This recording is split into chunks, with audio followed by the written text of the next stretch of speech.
Cyber ଅପରାଧ ସମ୍ପର୍କିତ ଆଇନ ସଚେତନତା ଶିବିର ଅନୁଷ୍ଠିତ।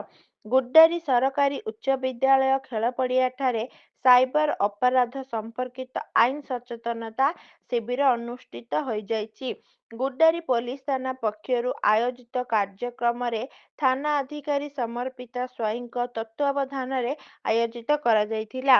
କାର୍ଯ୍ୟକ୍ରମରେ ଗୋଷ୍ଠୀ ଉନ୍ନୟନ ଅଧିକାରୀ ସୁଚିସ୍ମିତା ବେହେରା, ନିର୍ବାହୀ ଅଧିକାରୀ ପ୍ରସନ୍ନ କୁମାର ପାଢ଼ୀ, ଶିଶୁ ମଙ୍ଗଳ ଅଧିକାରୀ ଅନିତା ପାଣିଗ୍ରାହୀ, ଡକ୍ଟର କାଶୀନାଥ, ସରକାରୀ ଉଚ୍ଚ ବିଦ୍ୟାଳୟର ଅତିରିକ୍ତ ପ୍ରଧାନ ଶିକ୍ଷୟିତ୍ରୀ ସୁଶାନ୍ତି ପେଡେଣ୍ଡି ମୁଖ୍ୟ ଅତିଥି ଭାବେ ମଞ୍ଚାସୀନ ଥିଲେ।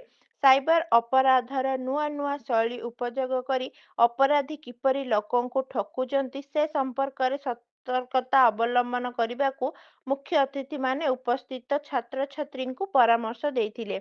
ଶ୍ରୀମତୀ ସ୍ୱାଇଁ ଅତିଥି ପରିଚୟ ପ୍ରଦାନ କରିବା ସହ ମଞ୍ଚ ପରିଚାଳନା କରିଥିଲେ।